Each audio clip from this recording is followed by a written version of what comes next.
Bon jeudi tout le monde, on revient aujourd'hui sur les premiers jours du procès de Jérémy Skibicki, accusé des meurtres au premier degré de Morgan Harris, de Mercedes Myron, de Rebecca Comtois et d'une quatrième femme qu'on a surnommée Buffalo Woman. Depuis lundi, la défense tente de convaincre le juge Glenn Joyal que le procès ne devrait pas avoir lieu devant jurés.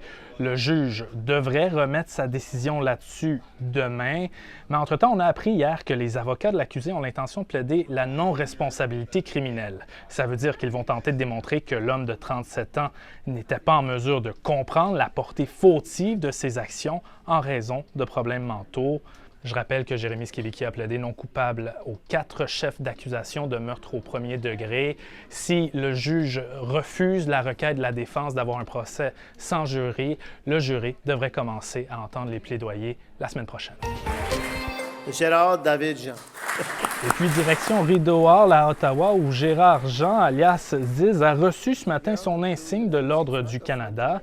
Le chanteur franco-manitobain, membre du duo Jerry et Ziz, auteur de la célèbre chanson Histoire d'antan, avait été annoncé parmi les récipiendaires pour la plus haute distinction du Canada en juin 2022. Une distinction qu'il reçoit aujourd'hui pour saluer sa contribution artistique et pour le rayonnement de la chanson franco-manitobaine au pays.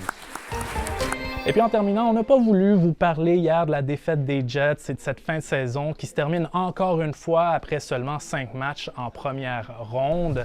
Mais si je vous en parle aujourd'hui, c'est parce que c'était le traditionnel nettoyage du vestiaire ce matin.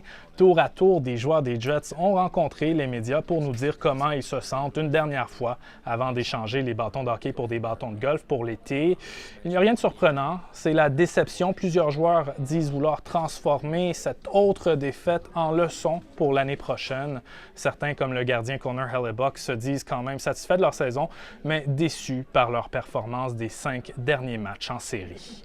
For me to not be able to put my foot down on a single game is really heartbreaking because it's not typically how I do things. Et voilà, c'était vos informations pour aujourd'hui. Je vous retrouve demain pour un autre vidéo journal. D'ici là, je vous souhaite une merveilleuse journée. Au revoir!